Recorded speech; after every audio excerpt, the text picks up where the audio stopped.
오늘은 철학과 과학 두 번째 시간으로서 철학의 네 종류에 대해서 말씀드리려고 합니다.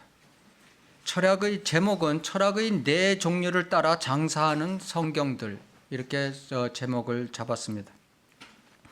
장사꾼들이 장사를 하듯이 철학자들은 수많은 개념과 정의를 가지고 방대한 상부 구조를 가지고 배우지 못한 사람들에게 뭔가 대단하고 귀중한 것이 있는 듯한 인상을 주면서 기본적인 철학을 네 종류를 끌고 가고 있는 것입니다.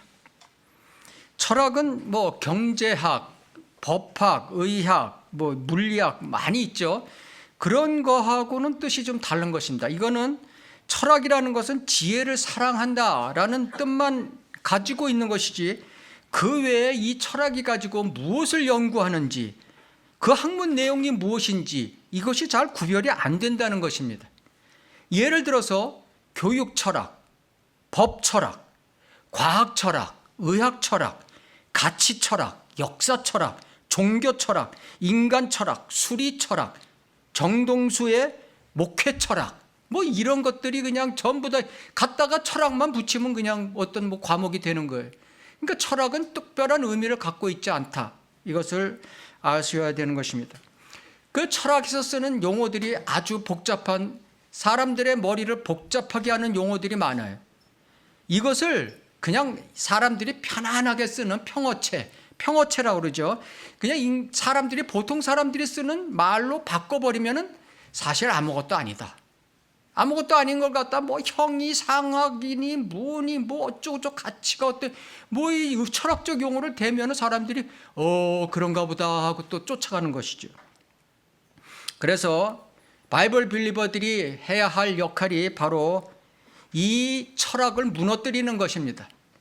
이 러크만 목사님처럼 세상 철학이라는 것을 이 세상 밭 가운데 있어서 이것을 강력하게 저지하는 사람이 바로 바이블 빌리버 외에는 없다는 것입니다. 이 세상에 지금 웬만한 목사들도 다 철학을 좋아하고 있어요.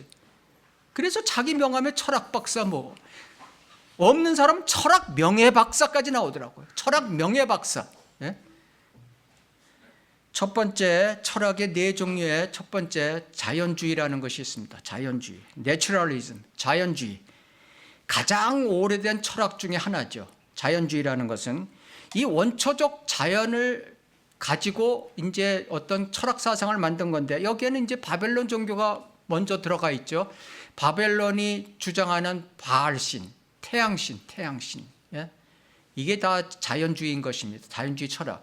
그 다음에 달을 숭배하는 아스타로신. 이게 다 성경에 옛날에 이미 구약에 옛날부터 나오는 용어들이죠.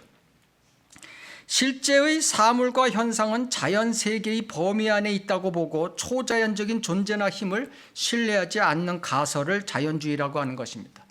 자연주의는 육신하고 관계되는 것입니다.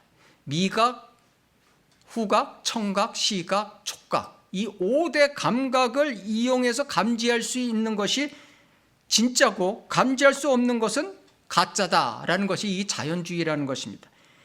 결국은 이 생명체가 어떤 환경과 어울려서 적응하고 발전해 간다는 이 진화론, 우리가 12번에 걸쳐서 진화론을 반박했죠.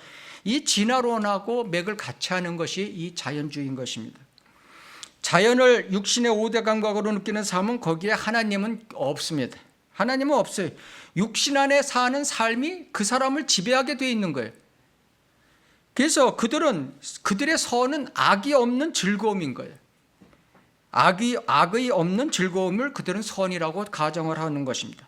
그러나 성경은 그렇게 말씀하지 않습니다. 로마서 8장 5절에 보면 육신을 따르는 사람들은 육신의 일들을 생각하나 성령을 따르는 사람들은 성령의 일들을 생각하느니라.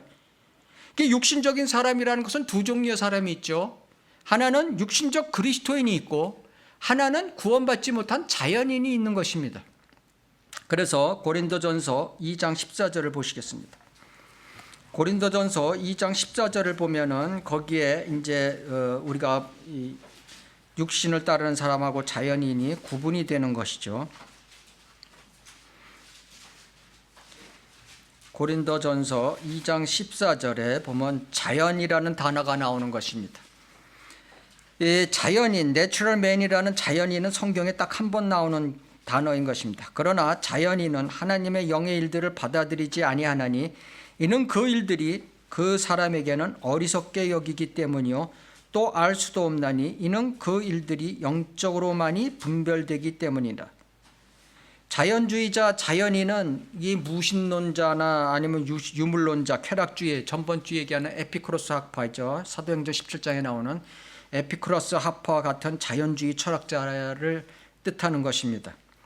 근데 이제 이 개혁 성경에는 어떻게 나왔냐면은 이 자연인을 육에 속한 사람이라고 변개시켜 버렸어요. 자연인하고 육에 속한 사람하고는 틀린 거예요. 그 자연인 안에 육에 속한 사람이 있지만은, 자, 고린도전서 그 3장 2장 14절을 보면 자연인이라고 나오죠. 지금 그 15절에 보면은 그 다음 구절 보면 영적인 사람이라고 나와요. 그 다음에 3장 1절을 보면은 육신적인 사람으로 나와요. 그러니까 지금 하나님께서는 말씀을 통해서 세 분류의 사람을 구분하고 있다는 것이죠. 육신적인 사람, 영적인 사람, 자연인, 구원 못 받은 자연인. 이것을 자연인을 육신적인 사람으로 변개해버림으로 인해서 어떻게 되냐면 하나님을 안 믿는 자연인과 육신적 그리스도인을 도무지 구분하지 못하는 거예요. 그러니까 철학자들이 뭐예요? 자연인이에요. 자연인. 그 철학을 좋아하는 목사가 뭐예요? 그 자기는 하나님 믿는다고 하는 뭐 어쩌 잘 봐줘갖고 육신적 그리스도인이라고 얘기하는데 제가 보기에는 자연인이다. 그런 이제 결과가 이제 오늘 다 공부를 하면 나오는 것입니다.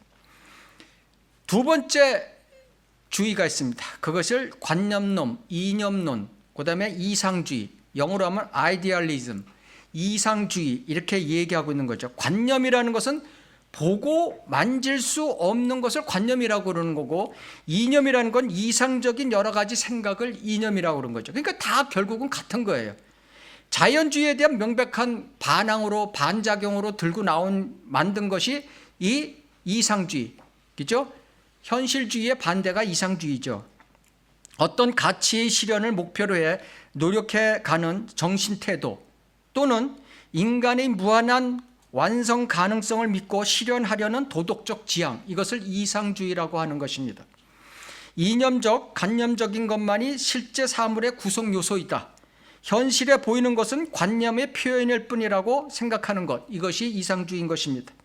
그러니까 이상주의자들은 내가 생각한 이상만이 옳은 것이다 이렇게 주장하는 것이죠. 그래서 내가 이런 일을 하는 것이 옳다면 모든 사람은 이렇게 해야 된다 하고 자기가 이제 이렇게 밀고 나가는 겁니다. 그래서 그 철학을 따르는 사람들은 그걸 또 따르는 것이고, 그래서 대표적인 이상주의의 요새 최근에 헤르만 혼이라는 사람이 있습니다. 교육자죠. 관념론 교육자라는 것인데 하나님을 믿는 이신론자인 것입니다. 이 사람은 이신론자, 유신론자, 이신론자, 이건 이제 우리가 잘 구분해야 돼요. 이 철학책을 보면 이신론자, 유신론자 많이 나오는데, 이신론자라는 것은 하나님이 온 세계를 창조한 것까지 믿는데 그 다음에 하나님께서 온 세계를 지금 운행하고 계시다는 건 안 믿는 거예요. 그걸 이신론자라고 그러는 거고, 그러니까 지금 철학자들은 이신론자가 굉장히 많아요. 하나님 믿는다고 하는 철학자들은 다 거의 다 이신론자예요. 유신론자라는 것은 창조도 믿고 지금의 운행도 믿는다. 이것을 이제 유신론자라고 하는 것입니다. 그러니까 철학책을 보면 이제 이런 단어가 많이 나오기 때문에 우리가 상식적으로 알고 계셔야 되는 거죠. 그러니까 이 사람은 이제 뭐라고 교육을 애들한테 시키냐면, 교육은 하나님께서 이념적으로 수능해가는 영원한 과정이다 하고 하나님을 팔아먹죠. 이 철학자는 하나님을 팔아먹어요. 그러나 그 학생 중에서는 거듭난 사람이 하나도 없다. 예, 이것이 철학 사상인 것입니다. 이 사상은, 이상주의 사상은 플라톤에서 이제 시작했는데, 플라톤은 기원전 400년 전 사람인 것입니다. 앞으로 플라톤 뭐 이런 사람들에 대해서 제가 말씀드릴 것인데, 인간은 자신의 영혼 안에 올바른 행동의 원형을 갖고 있다고 하는 원형의 실제를 얘기하는 거예요. 그러니까 플라톤이 그런 이상, 지금의 생각을 표현했을 때는 원형적인 실제다, 인간이 갖고 있는 원형적인 실제다 이렇게만 표현했는데, 이게 이제 서기 1600년대, 그러니까 2000년 후죠. 데카르트에 의해서는 주관적 의식 내용인 관념, 생각으로 바뀌었어요. 그러니까 이상의 정의는 아이디어다, 어떤 일에 대한 견해나 생각이다 이렇게 바뀌었어요. 그러나서 한 100년이 더 지나서 서기 1700년 돼서 칸트가 있죠. 칸트라는 사람은 이것을 이성이다 이렇게 얘기했어요. 이성은 옳고 그름을 가릴 수 있는 능력을 이성이라고 하는 것이죠. 이렇게 해서 이제 근데 결국 그게 그거예요. 다 그게 그건데 말만 조금 바꿔서 장사해 먹는 것이죠. 그래서 러카마 목사님은 철학자들을 장사꾼이라고 이렇게 표현하고 있는 것입니다. 창세기 6장 5절에 보면 그 마음의 생각의 모든 상상이 계속해서 악할 뿐임을 보시고, 인간은 아무리 잘났어도 그 생각이 악하다는 생각이에요. 하나님께서 말씀하고 계십니다. 잠언 24장 9절에 보면 어리석은 생각은 죄요. 우리가 하루를 살면서 어리석은 생각할 때 많죠. 그죠? 예. 이거 아니라고 하는 사람 많아요. 또 근데 저도 어리석은 생각할 때가 하루에도 몇 번씩 있어요. 그 죄. 어리석은 생각은 죄예요. 죄. 전도서 4장 4절 내가 다시 모든 고초와 모든 옳은 일을 생각하였더니 이로 인하여 사람이 자기 이웃의 시기를 받은 것이라. 이것 또한 헛되며 영의 고통이라. 아무리 옳은 일을 생각하고 자기가 잘났다고 해도 다 그 헛되고 영의 고통이다. 하나님께서 말씀하고 계신 것입니다. 그 말씀을 떠난 인간의 생각, 관념, 이성은 다 헛된 것이다. 이렇게 알고 계시면 되는 것입니다. 고린도전서 8장 2절을 보시겠습니다.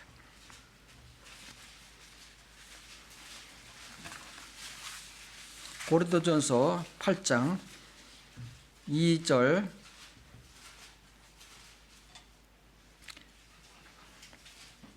만일 누구라도 무엇이든지 안다고 생각하면 그가 마땅히 알아야 할 것은 아직 아무것도 모른다는 것이요. 정확한 말씀이죠. 만일 누구라도 하나님을 사랑한다면 그는 그분께 알려진 사람이다. 아무리 자기가 최선의 이념과 관념을 가졌어도 하나님 보시기에는 그것은 죄와 악과 헛되고 무지한 것뿐이라고 하나님께서 말씀하고 계시죠. 성경에. 그래서 하나님을 사랑해서 하나님의 말씀에 따라서 나오는 지식과 지혜와 명철로 이끌림을 우리는 받아야 된다는 것입니다. 그 다음에 세 번째, 실제론이라는 것입니다. 사실주의, 리얼리즘, 사실주의, 이 현실주의. 이거 처음에 들을 때는요, 그게 그런 것 같고 다 비슷비슷한 것 같아요. 머리 복잡해요. 그러니까 이 철학 용어를 이렇게 공부하다 보면요, 머리가 굉장히 복잡해져요. 예? 이게 뭐 다 그 이유가 있는 거예요. 그 배후에는 사탄이 있는 거죠. 하나님의 말씀은 단순하다고 그랬어요. 하나님은 모든 것을 생각할 때 단순하게 생각하라고 그랬어요. 근데 사람들은 비비 꼬고 하는 것이 이게 철학이죠. 이것은 자연주의와 이상주의의 앞에 얘기한 자연주의와 이상주의의 복합체라는 거예요. 복합체. 이것이 이제 대표적인 예가 이 19세기에 이제 근대, 현대 이제 예술의 한 분류로 분류된 거죠. 이것이 어떤 현실을 있는 그대로 묘사하고 재현하려고 하는 창작 태도. 쉽게 생각하면 영화 같은 걸 보면 생각하면 돼요. 영화가 이게 사실주의예요. 영화를 보면은 이제 우리가 알 수 있는 거예요. 관찰 가능하고 논증 가능하게 보이는 사실, 자연주의와 거기에다 플러스해서 초감각적인 인식, 추상적인 관념을 플러스한 이상주의를, 요것이 짝짬뽕 되면 뭐를 만드냐? 예술로 영화를 만든다는 거예요. 영화.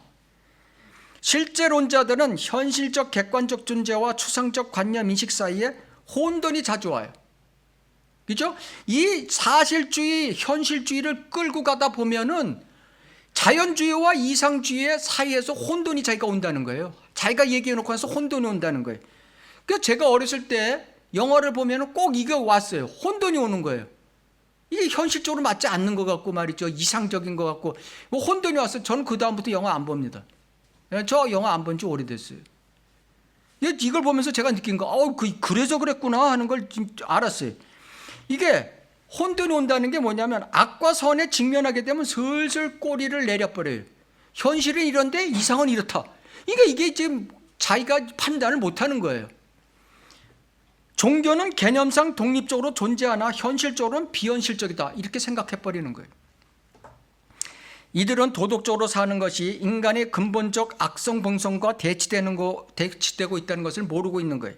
그러니까 로마서 6장 7절, 갈라디아서 5장 6장이 하나님께서 말씀하시는 게 이걸 얘기하고 있는 거거든요. 우리의 인간의 옛 성품과 새 성품의 갈등, 이것을 말씀하고 있는 것이거든요. 우리는 아담의 후손으로 태어나서 육신적 본능, 옛 성품을 갖고 있어요. 그게 구원받는다고 해서 없어지는 거 절대 아니에요.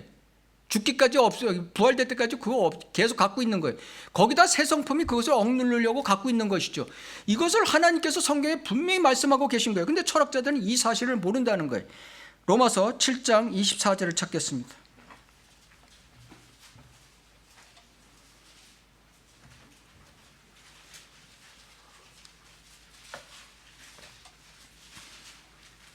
로마서 7장 24절. 오 나는 비참한 사람이로다. 갈등 속에 있다는 거예요. 지금 누가 이 사망의 몸에서 나를 구해낼 것인가? 예수 그리스도 우리 주를 통하여 하나님께 감사하노라. 그러므로 내 자신이 생각으로는 하나님의 법을 섬기지만 육신으로는 죄의 법을 섬기노라. 가장 신약시대의 진짜 대표적인 분 바울이 직접 한 말인 것입니다. 바울 사도가 직접 하신 말이에요. 이게 내 속사람은 원하나 옛사람은 하나님을 대적하고 내가 살아간다는 거예요. 하나님을 믿는다고 하면서도. 이것이 인간의 본능이라는 걸 철학자나 자연인이나 세상 사람들은 모른다는 거예요.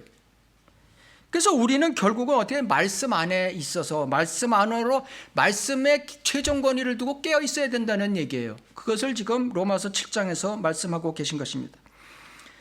네 번째 주의, 프래그마티즘이라는 실용주의가 있습니다. 실용주의. 그리스 언어로 프래그마라는 뜻은 그 행동, 행식 이런 것을 뜻하는 거예요. 그래서 행동과 실천을 중요하게 여기는 주의가 바로 실용주의라는 거죠. 무엇이든지 유용하고 쓸모 있으면 좋은 것이다 이렇게 생각하는 거예요. 지식도 실제 생활에서 쓸모가 있을 때만 좋은 것이다. 쓸모없는 지식은 다 필요 없는 것이다. 그렇게 보는 철학이에요. 최선의 결과를 산출해 주는 것은 무엇이든지 선이고 현실에 도움이 안 되면 악이라고 보는 것이 이 실용주의 철학인 것입니다. 자연주의들이나 자연주의자들보다 이 실용주의는 더 심각한 거예요. 사실은 더 심각하여 자기에게 유용한 것은 무엇이든지 정당하게 생각하는 실용성에 달려 있어요. 그래서 이 사람들한테는 자기에게 정당하면 무조건 다 오케이예요. 그래서 순수함도 없고 정직함도 없고 공정함도 없고 거룩함도 없어요. 이 실용주의를 추구하는 사람들은 이런 게 없다는 얘기예요. 자신의 죄에 대한 논제는 싹 그냥 다 회피해버리는 거예요. 회피해요. 이런 사람 많죠. 그죠? 지금 정치하는 사람 이런 사람 많잖아요. 뭐 조국, 이재명, 문재인 다 여기에 대하잖아요. 그죠? 자기한테 유익이 되는 것만 최고고 자기의 죄의 문제는 보질 못하는 거예요. 하나님은 이상과 행동을 조화시켜 발전된 동물이 되게 하려는 것입니다. 자기가 동물이 되게 하는 거예요. 그 믿음으로 신을 찾으나 그 신이 바로 자기라는 거예요. 자기가 신이에요. 자기가 최종권이에요. 이들에게는 자기가 쓸모있게 되면 그만이지 뭐 성경 말씀, 뭐 부활, 거듭남, 재림 이런 거 아무 소용없어요. 이런 사람들한테는. 고린도전서 1장 28절을 보시겠습니다. 그러나 성경은 그렇게 말씀하고 계시지 않습니다.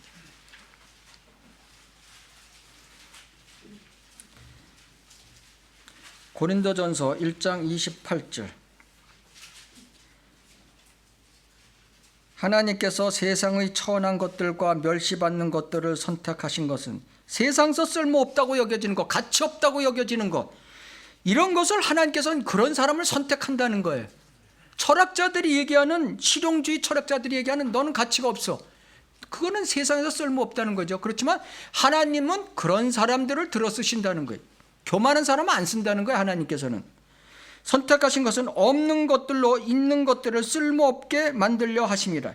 세상 유용한 것들, 세상 가치 있는 것들로 쓸모없게 만들려고 하나님께서는 그런 사람들을 들어 쓰신다는 것이에요. 세상에서 인정받지 않는 사람들. 그러니까 바이블 빌리버가 그래서 이 잘난 사람도 없고 그런 거예요. 뭐 바이블 보면 다른 교회처럼 무슨 뭐 대통령이 있어요, 뭐가 있어요, 예? 뭐 정치인들이 있어요, 뭐 큰 기업가들이 있어요. 그런 사람들 아니에요. 저 바이블 빌리버들은 이 세상에서 사실 어렵게 사는 사람들이 훨씬 더 많아요.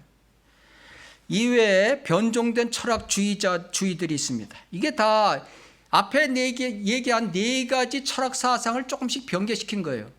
그러니까 따지고 할 필요도 없지만은 그래도 이거 뭐 엄청난 시간을 들여서 여기에 좀 뭐 책에 쓰여 있기 때문에 좀 제가 간단하게 말씀드리려고 하는 것입니다. 이게 성경에 보면 성경에 변개돼 갖고 성경이 이제 웨스트코트 홀트나 이런 데에서 쭉 변개돼 갖고 이제 이게 나왔잖아요. 그래갖고 요새 나오는 성경들이 뭐냐? 그 범위 내에서 벗어나지를 못했죠.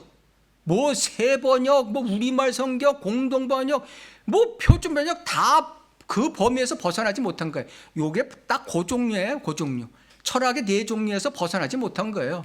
그러니까 첫째 원자론이라는 게 있습니다. 원자론. 원자는 에너지의 단위죠. 그죠? 예, 생명은 비본질적이며 모든 것은 물리적이다라고 주장하는 원자론이 있습니다. 이게 일종의 자연주의. 자연을 세부적으로 과학적으로 쪼개서 원자로 보는 거예요. 그죠? 이 원자론은 따지고 보면 자연주의다. 이렇게 알고 계시면 되겠습니다. 경험주의가 있습니다. 지식의 기원을 경험에 두고 경험적 인식을 절대시하는 것. 그러니까 감각을 살린 거지. 경험은 감각을 살리는 건데, 감각을 체험하는 건데, 그 감각을 살리는 게 뭐예요? 자연주의예요. 자연주의. 육신의 자연주의. 그러니까 이것도 경험주의는 자연주의의 일종이다. 그러니까 우리가 지금의 믿음으로 얘기하면은 체험신앙. 체험신앙이 바로 요 경험주의다. 예? 철학에서 나온 거나 똑같다. 신실제론이라는 게 또 있습니다.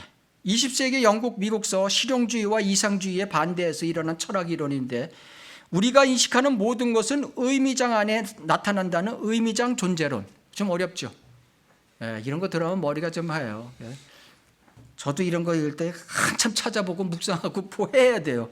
의미장 존재론이 뭐예요? 이게 처음 들어보는 거예요. 현실은 하나일 수 있고 수없이 존재할 수 있다. 이것도 머리 돌게 만드는 거예요. 현실은 하나인데 수없이 존재할 수 있다. 그래서 예를 들으시겠어요? 예, 사실주의 하나예요. 사실주의 하나인데, 자, 파랑, 하양, 빨강 세 가지 정육면체 의자가 있어요. 하양, 파랑, 빨강 정육면체 테이블을 딱 놓고, 야, 이 테이블이 몇 개냐? 이랬을 때 사실주의는 세 개예요. 우리 다 세 개라고 그러잖아요. 그죠? 근데 신사실주의는 이게 원자수를 따져갖고 수억 개 될 텐데 이렇게 나오는 거예요. 그 다음에 프랑스 대통령이라면 어떻게 돼요? 프랑스 국기잖아요. 파랑, 하양, 빨강. 하나인데? 이렇게 얘기해도 틀리지 않다는 거예요. 그 다음에 어떤 사람은 이 정육면체가 다 돌려놓으면 의자가 되는 거니까 하나의 의자에 6개가 나오니까 3개, 18개인데요. 이렇게 나올 수도 있다는 얘기예요. 이것이 신실제론이라는 것입니다. 좀 머리를 돌게 만드는 거예요. 쉽게 얘기해서. 하나님을 섬기는 것에도 그런 세상에 있는 풀 한 포기, 나무 한 포기, 이게 다 신의 형상이라는 뜻으로 범신론을 섬기나, 범신론. 그죠? 모종의 힘이 다 작용하고 있다. 모든 물체, 사람한테도. 이것을 우리가 성경적으로 보면, 그리스도인에게 보면은, 교회 다니는 사람들에게 보면 성경을 문자적으로 단순하게 해석하지 않고 영적으로 다 목사마다 다 틀리잖아요. 이 구절은 어떤 교회 가서 들으면 이게 영적으로요 뭐 어쩌고 저쩌고, 또 저 교회 가면 뭐 영적으로요 어쩌고 저쩌고. 그죠? 이게 다 신실제론에 들어가는 후광이에요. 철학의 후광이라는 뜻입니다. 그 다음에 네 번째, 비판적 실증주의. 단순히 경험적 사실을 검증하고 초월적인 존재를 부정하려는 입장을 취하죠. 그러니까 비판적이죠. 이것도 자연주의의 일종이에요. 이것도 자연주의 일종인데, 여기에 이제 우리가 보면은 신학으로 얘기하면은 자유주의 신학이 여기 들어가는 것입니다. 자유주의. 맨날 비판하고 보하고 막 이거는 실제에 지금 여기야, 이거야, 이래하고 딱 얘기한 거죠. 김기성 목사, 김학철 목사, 이런 거 다 여기에 해당하는 사람들인 것입니다. 엄청 사람들 쫓아가죠. 잘났다고. 그래서 잘잘법인 것입니다. 그 사람이. 실존주의가 있습니다. 실존주의. 그러니까 인간의 개별적 주체적 실존을 강조하는 주의예요. 그 자기의 이제 뭐 인간의 자유와 책임, 인간의 삶과 죽음, 뭐 이런 거 다 자기하고 관련된다는 것이죠. 이것도 보면은 육신의 삶을 추종하는 것으로서 결국은 자연주의의 일종인 것입니다. 여기에 들어가는 것이 믿음의 세계에서 보면은 관상기도, 뭐 목욕탕 큐티 이런 게 다 여기에 들어가는 거예요. 묵상, 명상, 예? 명상해갖고 자기가 자기의 실체를 깨닫는 거예요. 그죠? 이게 가장 중요한 거예요. 그 사람한테는. 그것도 관상기도, 이것도 목욕탕 큐티, 이게 다 이렇게 하는 교회는 커요.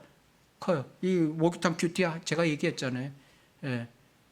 굉장히 커요. 지금 분당에서. 관상기도 하는 사람 이동원 지구촌교 굉장히 크죠. 예? 그걸 따라한 유기성 목사 굉장히 크죠. 영성일기 해갖고. 제가 목사들 평론할 때 다 평론한 사람들인 것입니다. 현상주의, 여섯 번째 현상주의가 있습니다. 현상주의. 현상의 배후에 물체의 실체를 있다는 것을 인정하나 우리의 경험과 인식할 수 있는 것은 오직 그 현상뿐이라고. 이것도 뭐 읽어보면 뭐 복잡해요, 머리가. 예? 이게 이제 이 현상주의에 심하게 빠진 사람을 도가론이라고 그래요. 도가론. 실제 존재하는 것은 자가뿐이다. 이렇게 빠져버리는 거예요. 도가론. 현상주의에 심취되게 되면은 이거는 이제 자연주의와 이상주의의 복합제인 이 사실주의의 변형제, 변형.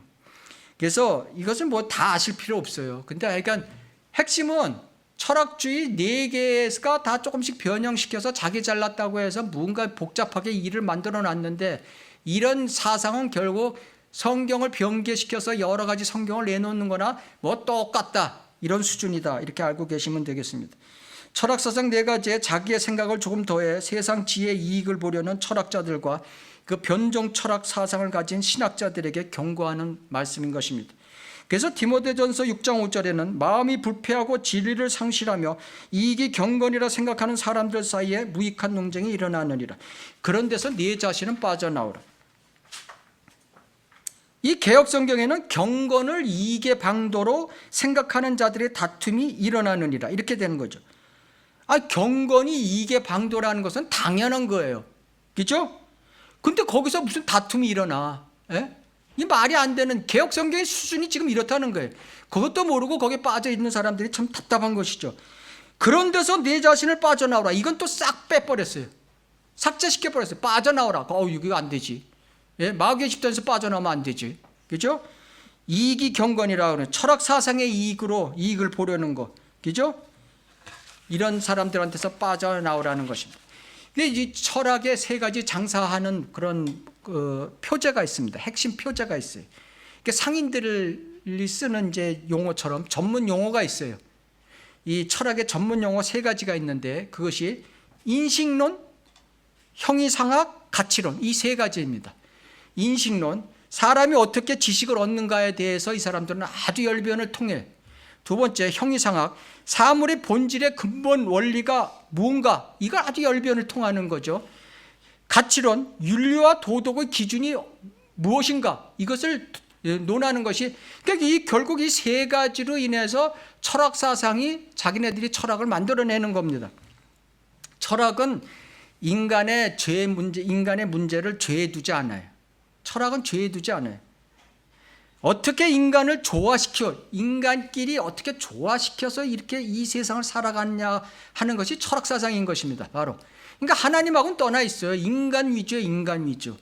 그러니까 그 인간 위주니까 거기에 죄라는 건 당연히 들어가기 싫죠. 세상 지혜를 사랑하는 철학자는 사람들의 순수하고 단순한 윤리학적인 것 외에는 아무것도 없어요. 거기에는 그거를 더 이상 추구할 게 하나도 없어요. 이 철학은 어떤 인간의 타락한 성품이 절대 진리와의 대면을 회피하기 위해 발명해낸 인간적인 장치이다. 절대 진리를 하나님의 말씀을 회피하기 위한 하나의 장치이다. 이건 것입니다. 이제 다음 주에 할 건데 이게 이제 그런 이유가 나오는 것입니다. 솔로몬이 BC 대충 기원전 1000년 시대 사람이죠. 그죠? 근데 이 철학이 유럽에서 발생하기 시작한 거는 기원전 600년 전이에요. 400년 후예요. 그래서 그들의 사상 안에 이 하나님의 말씀 사상이 부분적으로 들어가 있다는 거예요. 예? 그러면서 그걸 이용해 먹어서 자기가 잘났다고 하는 거죠. 인간 중심으로 바꿔버리는 거죠. 그러니까 여기에 럭커만 목사님이 적어놓은 얘기가 정확하게 맞다는 거예요. 철학은 인간의 타락한 성품이 절대 진리와의 대면을 회피하기 위해 발명해낸 인간적인 장치이다. 모든 철학은 하나님께서 계시하신 윤리적 기준을 대체하는 윤리 체계인 것이다. 하나님의 말씀을 대체하는 거예요, 철학이. 그들의 지혜는 하나님을 부정하고 하나님께서 스스로 계시하는 것을 피해가려고 지혜로 자신을 하나님 앞에 숨기는 자들이고, 지혜로 아담과 이브같이 하나님께 자신의 죄에 대한 변명을 하는 자들이, 이것을 종합하면 뭐하냐 하면 욕망이 가득한 자들이다, 이렇게 성경은 말씀하고 계십니다. 잠언서 보시겠습니다. 잠언서 18장 1절 2절을 보시겠습니다.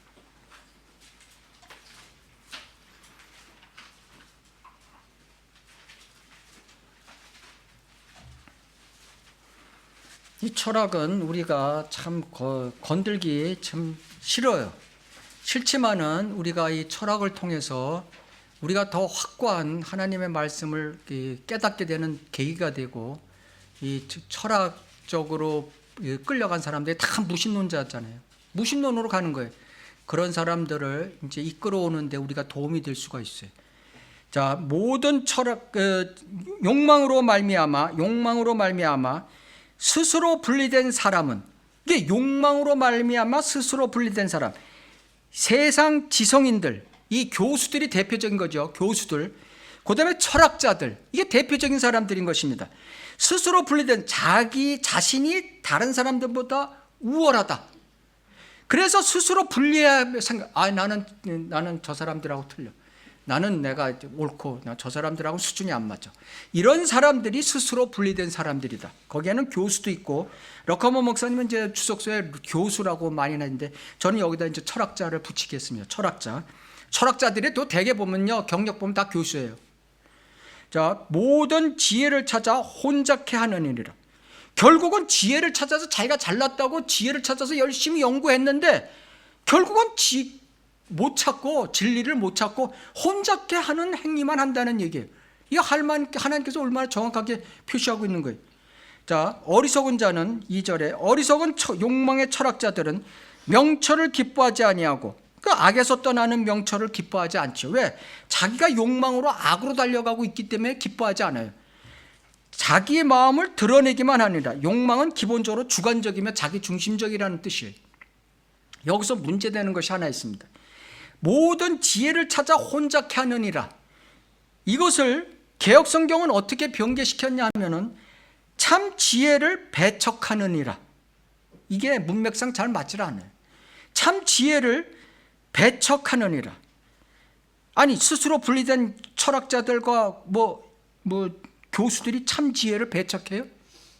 아니죠. 이거는 모든 지혜를 혼잡케 만드는 역할을 하고 있다는 뜻인데, 그죠? 그렇게 영어로 하면 인터메들이라는 건 참견하다, 간섭하다, 이런 뜻이잖아요. 그러니까 철학자, 교수들이 다 특징을 잘 설명해 주는 거예요. 모든 지혜를 찾아서 참견하고 간섭하는 일을 많이 해요. 세미나 많이 하죠. 세미나 많이 한다는 뜻이. 그건 또 그렇다고 치고 흠정력, 정동수의 그 흠정력은 어떻게 했나 보십시오. 모든 지혜를 구하며 그것과 상관하느니라. 그거를 마치기 위해서 앞에다 뭐하면 욕망을 갖다가 뭐라고 했냐면 욕망으로 말미암아를 갖다 소원으로 말미암아. 이게 정반대예요.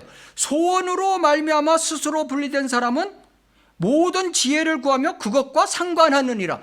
그러니까 킹 제임스 성경과 정반대의 뜻으로 만들어 놔버린 거예요. 근데 이게 문제를 보세요. 이게 지금 9절 2절을 보면은 지금 욕망도 1절의 욕망도 부정적인 용어고 2절의 어리석은 자도 부정적인 용어예요. 이 문맥이 지금 부정적으로 가고 있는 거예요. 야, 니네들 말이죠, 이런 사람 하지 마. 하나님의 말씀을 떠나서 네가 잘났다고 말이지, 내가 잘났으니까 내가 하는 말이 맞아 하고 너 혼자 연구하고 너 혼자 잘난 척하지 마, 이런 뜻이거든요. 근데 이걸 갖다가 정동수는 소원으로 말미암아 스스로 분리된 사람은 모든 지혜를 구하며 그것과 상관하느니라. 완전 긍정적 문장으로 바꿔버렸어요. 집에서 이제 잘 이해가 안 됐으면 잘 찾아보세요. 이게 지금 정동수가 킹제임스 성경이 옳다고 하면서 번역한 수준이에요. 이게 이런 식으로 철학적인, 이게 뭐냐, 이런 말로 하니까 철학을 더 잘 따라가는 거야. 이 내용이 그렇게 되니까 부정적인 걸 긍정적으로 지금 철학자를 욕하고 있는데 하나님께서는 그걸 긍정적으로 바꿔놨으니까 어떻게 해요? 자기도 뭐 목회, 철학 목회 이런 용어로 써가면서 홈페이지에 철학과 문학 이런 식으로 써가면서 사람들을 꼬이니까 사람들이 많이 쫓아가는 거죠. 조회수 34만이에요. 사랑침례교회. 그래서 하나하나 보면은 이 철학의 세 가지 핵심 표제, 세 가지 중에 이제 가장 중요한 게 인식론인 것입니다. 인식론. 철학의 주요 문제는 단연 어떻게 지식을 얻느냐에 대한 인식론이 가장 중요하대. 철학자들한테는. 이게 말하고자 하면은 자기 이제 이 지식을 잘 모르면은 토론이 잘 안 되죠. 그죠? 철학자의 토론이 잘 안 돼. 그러니까 이 사람들이 이제 토론하는 내용을 보면은 예를 들어서 돌이 정말 딱딱하다고 믿는가? 딱딱하다는 것은 어째서 딱딱한가? 이런 거 토론하는 거예요. 예? 이게 사람 미치게 만드는 거예요. 예? 그리스도인이 들으면 미치는 거예요. 이거 갖고. 그 철학자들이 많이 미치고 많이 자살합니다. 철학자들 쭉 공부해 보니까 많은 수가 자살했어요. 많은 수가 자살해요. 그 미친 거니까. 돌이 딱딱하지 그러면 뭐 물렁물렁한 돌 세상에 어디 있어? 그거 왜 딱딱하냐고 묻는 잡놈이 이상한 사람이지. 그죠?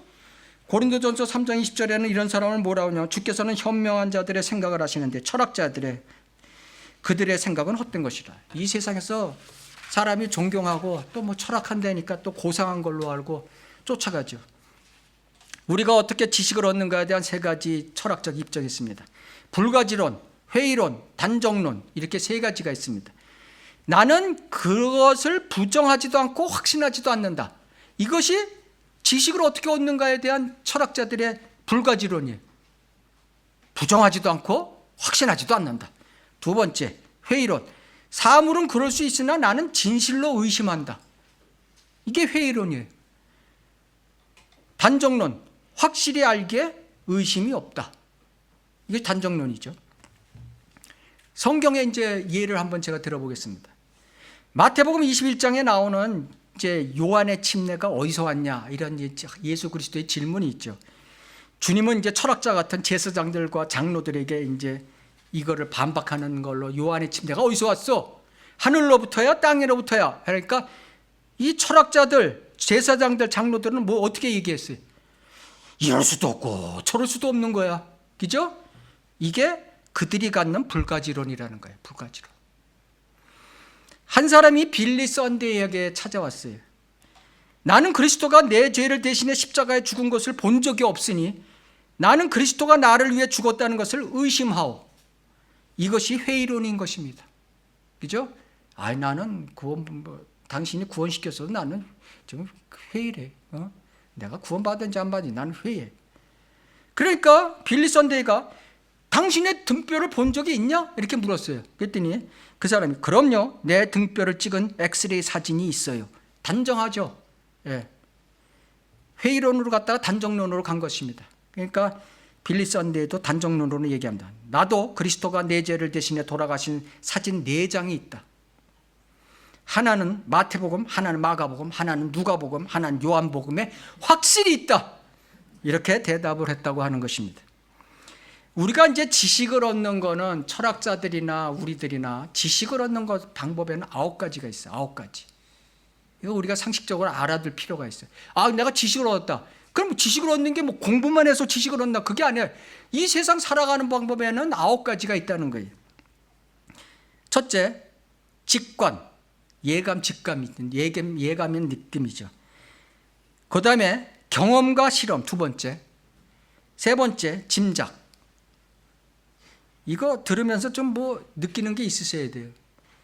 이거 별로 다 부정적인 거죠. 그죠? 그리스도인에겐 부정적인 거예요. 이건 은사주의자들이 좋아하는 거예요. 은사주의자들이 좋아하는 지식의 정보, 직관, 경험, 짐작. 그 다음에 네 번째, 관습과 전통. 로마 카톨릭이 좋아하는 거죠. 시간, 다수결. 이것은 느껴지는 게 인본주의 신앙을 가진 사람들이 이걸 잘 써먹는 것이죠. 그 다음에 이제 옳은 것은 이성과 권위와 계시. 그래갖고 이제 이 9가지가 이제 지식을 정보를 얻는 것인데 여기서 이성과 권위와 계시는 철학자들은 다 이걸 또 악용해 시켜버리는 거예요. 그러니까 이것을 권위는 하나님의 말씀에 최종 권위를 두지 않고 목사 입에서 나오는 말, 그 교단에서 나오는 교리, 그다음에 교황의 말, 이것이 그들의 권위예요. 예? 그 악용하는 거죠. 이성, 그 철학자들이 자기가 말한 주관한 것이 그것이 자기가 옳다는 거죠. 그 악용시키는 거죠. 계시, 불교에서는 명상을 하죠. 명상, 뭐 해탈의 경지에는 명상. 이걸 계시라고, 불교의 명상이 계시라고 하는 것이죠. 명상을 하다가 뭘 깨달았다. 예? 해탈의 경지, 석가모니. 이걸 또 제도교회는 이걸 써먹는 교회 있죠. 어디죠? 김진홍, 둘의 마을. 예? 김진홍. 이름도 둘의 수도원이야. 예? 수도원의 용어는 뭐예요? 불교나 카톨릭 용어예요. 근데 그 교회 이름이 둘의 수도원이야. 늙으면 좀 주책이 되나 봐. 옛날엔 그래도 들어줄 수 있었죠. 김진홍. 옛날엔 유명했어요. 근데 지금은 완전히 맛이 갔어. 그 다음에 카톨릭의 관상기도. 이것도 계시예요. 관상기도. 카톨릭. 이것을 한국에 도입한 사람이 바로 지구촌교회의 이동원. 이것을 본따서 김양재는 살짝 변형해서 우리들 교회 김양재 여자 목사는 목욕당 큐티. 그래갖고 유명한 교회 되죠. 분당에서 유기성, 선한 목자, 영성일기. 이 이동원, 김양재, 유기성 이게 다 분당입니다. 이 분당의 특징이 이 관상기도하고 연관되어 있어요. 예? 분당하면 뭐 천국 밑에 분당 뭐 천국 밑에 분당 있다고 그러잖아요. 천당 밑에 분당. 우리가 알아야 될 게 여기서 직관이라는 용어가 있습니다. 저도 이번에 깨달았습니다. 직관. 예감, 느낌. 이게 나쁜 용어예요. 근데 이 고촌교회에서 나오는 것이 바로 영의 정의를 양심, 직관, 영교 이렇게 나오잖아요. 이게 성경에 없는 얘기예요. 그렇죠? 이걸 워치만리에서 나온 교리라는 거예요. 워치만리. 예? 영은 하나님을 인지하는 능력을 얘기하는 거고, 육은 세상을 인지하는 능력, 혼은 내 자아를 인지하는 능력을 얘기하는 거죠. 인간은 그래서 몸, 혼, 영으로 되어 있는 거예요. 그 영이 죽으면 하나님을 인지 못하니까 거듭나지 못한 사람이죠. 그 정도만 알면 되는 거예요.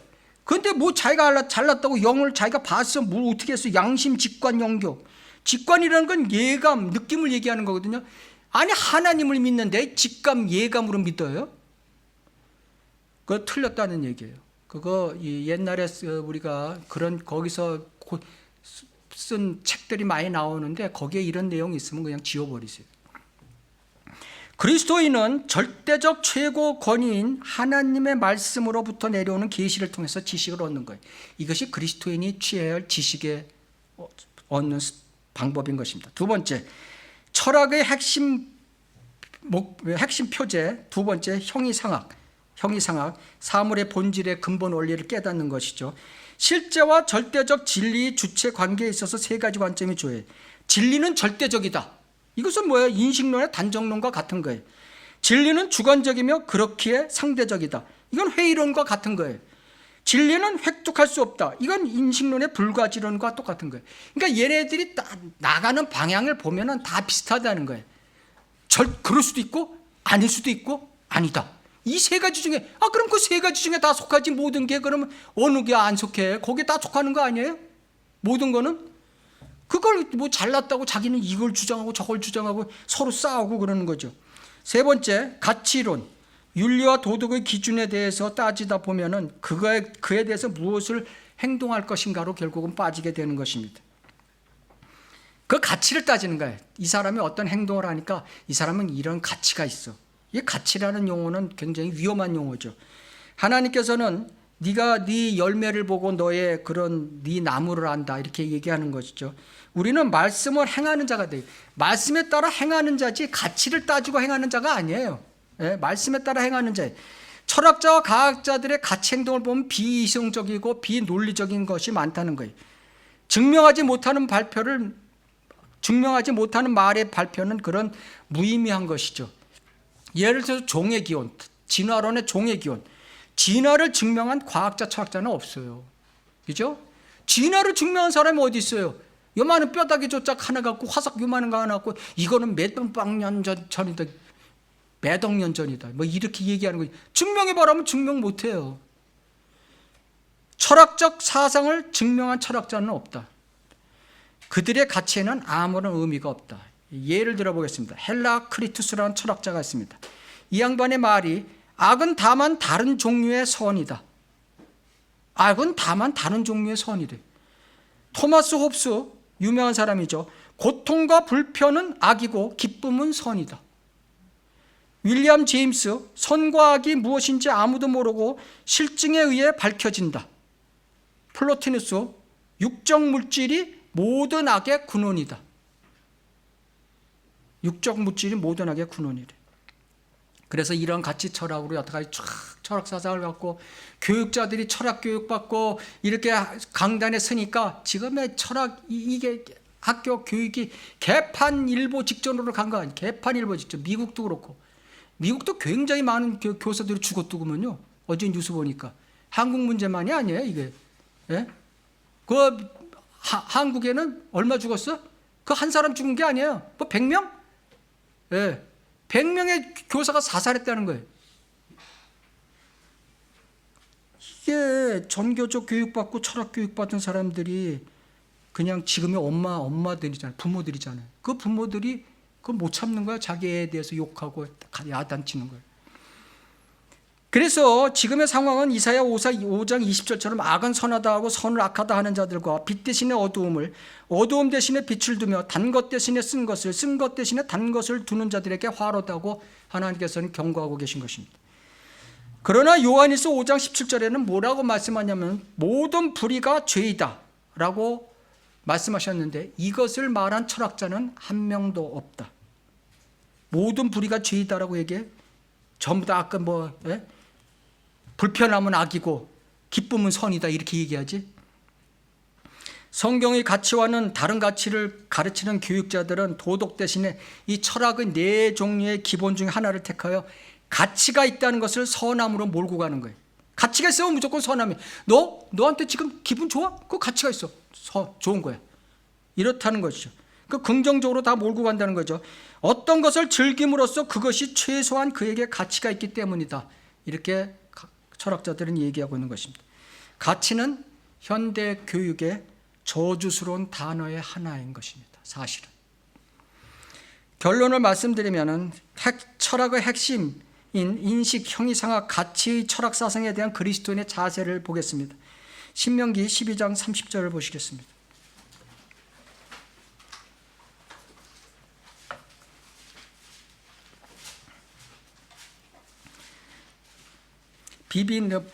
바이블 빌리버는 스스로 주의해서 세상과 자기 생각들을 묻지 말아야 돼요. 그 다음에 말하지도 말아야 돼요. 행하지도 말아야 돼요. 오직 말씀대로만 살라는 것이 이 신명기 12장 30절 32절의 구절인 것입니다. 너는 내 앞에서 그들이 멸망한 뒤에 그들을 따름으로써 올무에 걸리지 않도록 스스로 주의하며 또 너는 그들의 신들을 쫓아 묻지 말고 이 민족들이 자기들의 신들을 어떻게 섬겼는가 나도 그렇게 행하리라고 말하지 말라. 철학자들은 자기들의 신들이 뭐예요? 바로 철학자의 자기 신들은 자신이에요, 자신. 그래서 자신들의 신들 이렇게 이제 얘기하는 거죠. 너는 주 너의 하나님께 그렇게 행하지 말지니라. 그들은 그분께서 미워하시는 주께 가증한 모든 일을 자기들의 신들에게 행하였으니 심지어 자기들의 아들들과 딸들을 불에 태워 자기들의 신들에게 바쳤느니라. 내가 네게 명령하는 무엇이나 지켜 행하고 너는 거기에 더하지도 말고 거기에서 빼지도 말라. 하나님의 말씀대로만 네 생각대로 하지 말고 하나님의 말씀대로 행하라는 것을 지금 말씀하고 있습니다. 사무엘하 7장을 보시겠습니다. 사무엘하 7장 18절 보시겠습니다. 이 사무엘하 7장은 다윗이 성전 짓기를 원했죠. 하나님께 기도했어요. 원했어요. 그러나 하나님께서는 나단 선지자를 통해서 야, 너 짓지 마. 네 아들 솔로몬 때 줘. 이렇게 이제 하시는 장면인 것입니다. 그렇게 나단 선지자가 와서 이제 얘기를 했더니 다윗이 이제 말하는 것입니다. 18절. 그러자 다윗 왕이 들어가 주 앞에 앉아서 말하기를 오 주 하나님이여 내가 누구며 내 집이 무엇이기에 주께서 나를 여기로 데려오셨나이까. 철학자와는 달리 다윗은 주제 파악을 하고 있는 거예요. 그죠? 나는 인간에 지나지 않습니다 하는 거죠. 19절 그러나 오 주 하나님이여 이것이 주께서 보시기에는 오히려 작은 것이며 내가 지으려는 성전은 주 보시기에 아무것도 아니라는 거죠. 주께서 또한 종의 집에 대하여 다가올 먼 미래까지 말씀하셨나이다. 그죠? 하나님의 생각은 내 인간의 생각하고 틀리다는 거예요. 오 주 하나님이여 이것이 인간의 방식이니까, 이게 굉장히 중요한 말이에요. 이것이 인간의 방식이니까 하나님 내가 하나님 집 짓는 거에 대해서 내 인간의 인식이나 형이상학이나 가치 방식이 아니죠. 그렇죠 하나님, 이렇게 묻는 겁니다. 지금 그거는 잘못된 거였습니다. 하나님이 듣고 보니까 하나님 그것은 잘못된 거였습니다. 이것을 지금 얘기하는 거예요. 그 다음 구절도 그렇죠. 주 하나님이여 주께서 주의 종을 아실진대 다윗이 주께 무엇을 더 말씀드릴 수 있으리까 하고 의문문을 두 번 계속 나오는 것입니다. 겸손히 하나님의 전적으로 하나님을 신뢰하고 따르는 다윗 왕의 모습을 얘기하는 거예요. 인간에 지나지 않는 다윗인데 전능자 앞에서 무엇을 더 말씀드릴 수 있겠습니까? 라는 지금 뜻이죠. 근데 이것을 개역성경은 어떻게 고쳤냐면은 이것이 인간의 방식이니까 이것을 갖다가 이것이 사람의 법이니다 이렇게 바꿔버렸어요. 완전 반대예요. 반대. 예? 이렇게 하니까 개역성경 갖고 있으면서 철학을 따르는 거예요. 철학을 따르는 거예요. 예? 이게 지금 문맥이 도대체 맞질 않는 거예요. 지금 문맥이. 다윗은 지금 내가 잘못했습니다. 내가 인간의 생각으로 짧은 생각으로 이렇게 했습니다. 이것이 인간의 방식이죠. 그렇죠 하나님 하고 지금 하나님께 질문 형식으로 지금 자기가 독백하는 거예요. 그러고 나서 내가 주께 무엇을 더 말씀드릴 수 있겠습니까 하나님? 이렇게 하는 거예요 지금. 근데 이것이 사람의 법이니이다. 단정 지어버렸어요. 주의 말씀을 위하여 21절 오 주의 뜻에 따라 또 주의 뜻에 따라 주께서는 이 모든 위대한 일들을 행하시어 주의 종으로 그 일들을 알게 하셨나이다. 주의 말씀을 위하여 하나님께서 하시는 모든 일은 우리는 주의 말씀을 위해서 해야 돼요. 주의 말씀을 위해서. 예? 주의 말씀을 위해서 하는 거예요. 이 성경 말씀대로 말씀을 위해서 우리는 행동하는 거예요. 그러니까 말씀이 최종 권위예요. 또 주의 뜻에 따라 주께서 이 모든 위대한 일들을 행하시니 말씀은 100% 이루어진다. 말씀이 100% 이루어진다는 믿음을 가지고 살지 못하면 철학사상을 가진 개역성경으로 목회하는 목사나 똑같이 속고 쓰러지는 것이다. 알게 하셨나이다. 그렇죠? 다윗이 이렇게 하는 거야. 알게 하셨나이다 하고 단정적으로 얘기하잖아요. 다윗은 인간의 생각을 버렸어요. 철학사상의 그 네 가지 사상을 다 과감히 버리고 인간의 생각을 버리고 주의 말씀을 겸손히 받아들여서 하나님의 뜻을 알게 해 주셨. 그렇게 하니까 하나님께서는 너는 이 하나님의 말씀이 이런 뜻이다 하고 완전히 알게 해 주셨다는 뜻인 것입니다. 그러니까 말씀을 100% 믿는다면 그렇다면 19절과 같이 완전 반대된 고쳐놓은 성경을 가지고 100% 믿어봐야 그 사람은 철학자가 되고 마는 것입니다. 그런 성경으로 목회하는 사람 역시 철학으로 장사하는 목사인 것입니다. 전번주에 이어서 똑같은 끝맺음으로 제가 말을 끝을 맺으려 합니다. 잠언 13장 13절 보면 말씀을 멸시하는 자는, 말씀을 아래로 보는 자는, 자기의 생각보다 말씀을 아래로 보는 자는 누구나도 멸망할 것이나 계명을 두려워하는 자는 보상을 받으리라. 철학자들과 거짓 성경으로 사역한다고 하는 목사들, 거짓 성경으로 목회하는 자들, 철학자들 지금 유명한 존재입니까? 철학자들 유명해요. 철학을 써먹는 큰 교회 목사들 유명해요. 하나님께서는 너 잘했어, 넌 유명한 목사야, 유명한 철학자야 하고 놔두십니까? 역대하 18장을 보시겠습니다. 19절.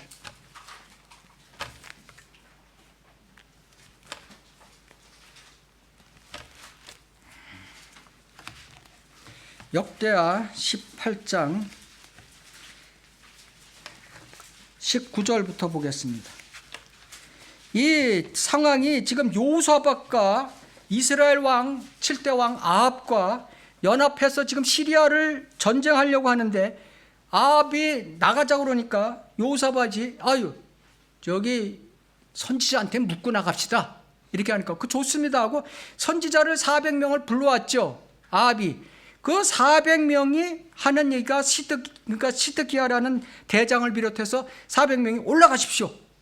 전쟁에 승리합니다. 그러니까 요사밭이 또 없습니까? 그러니까 하나 부정적으로 얘기하는 사람이 있는데 미카야라는 사람이 있어요. 그 사람도 불럽시다. 그러니까 그럽시다 하고 불렀어요. 그러니까 미카야가 지금 와서 말을 하는 것입니다. 주께서 19절 말씀하시기를 누가 이스라엘의 아합 왕을 꿰어서 그로 라못 길르앗에 올라가서 쓰러지게 할 것인가 하시니 하나는 이렇게 말하여 고하고 또 하나는 저렇게 말하여 고하였는데 그때 하늘에서 나온 얘기죠. 하늘에서 한 영이 하늘에 있는 한 영이 사탄의 영인 것입니다. 나와 주 앞에 서서 말하기를 내가 그를 꿰겠나이다 하자 주께서 그에게 말씀하시기를 어떻게 하겠느냐 하시니 그가 말하기를 내가 나가서 거짓말하는 영이 되어 그의 모든 선지자들의 입에 있겠나이다. 모든 선지자, 한국교회가 거의 모든 개혁성 가짜 성경을 쓰는 거의 모든 가짜 성경을 쓰는 교회가 돼버린 거예요. 이게 지금 400명 대 1명이에요. 400명 대 1명의 지금 영적 전쟁을 얘기하는데 다수가 지금 거짓으로 얘기하고 있는 거예요. 다수가 하나님께서 거짓말하는 영을 줘버렸어요. 하나님 무서우신 하나님이라는 걸 알아요. 거짓 성경의 근원도 하나님이다. 이것을 우리가 알고 있어야 되는 거예요. 주께서 말씀하시기를 네가 그를 꿰고 또 이루라. 나가서 그렇게 하라. 하나님 허락 받고 하는 거예요 지금요. 이게 거짓 선지자들, 거짓 목사들 다 하나님의 허락 받고 하는 거예요. 그러므로 이제 보소서 주께서 이들 왕의 선지자들의 입에 거짓말하는 영을 넣으셨고 또 주께서 왕에 대하여 재앙을 말씀하셨나이다 하더라. 그러자 크나야의 아들 시드기야가 가까이 가서 미카야의 뺨을 치며 말하기를 주의 영이 나로부터 어디로 가서 네게 말씀하시더냐 하니 이게 지금 바이블 빌리버가 이 세상 교회의 목사들에게 취급받는 상황을 얘기하는 거예요. 예? 바이블 빌리버가 자기네들을 잘못 지적하면은 너 이놈 새끼 도끼로 가서 너 머리 찍어 죽인다고 얘기하고, 예? 그러는 상황이란 말이죠 지금. 미카야가 24절 말하기를 그랬더니 미카야가 뭐라 했어요? 다 그래 나 죽여 그랬겠어요? 미카야가 말하기를 보라 네가 숨으려고 골방에 들어가는 그날에 네가 알게 되리라. 교리적으로는 대환란을 얘기하는 것이지만은 영적으로는 지옥을 얘기하는 거야. 지옥. 네? 야 네가 이 세상에서 잘 먹고 잘 살고 교회 크게 철학자로 유명해? 너는 너 죽으면은 그때 지옥 가서 넌 그때 알게 될 거야. 이것을 지금 하나님께서는 경고하고 있는 것입니다. 그리스도인들은 절대 철학 사상에 조금이라도 물들면 안 되는 것입니다. 그래서 철학에 언제 다음 주부터는 철학자가 어떤 철학자들이 나왔냐. 하나님을 믿는다고 하면서도 하나님을 이용해서 철학을 만들어내서 사람을 지옥으로 몰고 가는 사람들서부터 초창기 유럽의 철학자들 몽땅 이제 2주에 걸쳐서 공부를 할 것입니다. 이상입니다.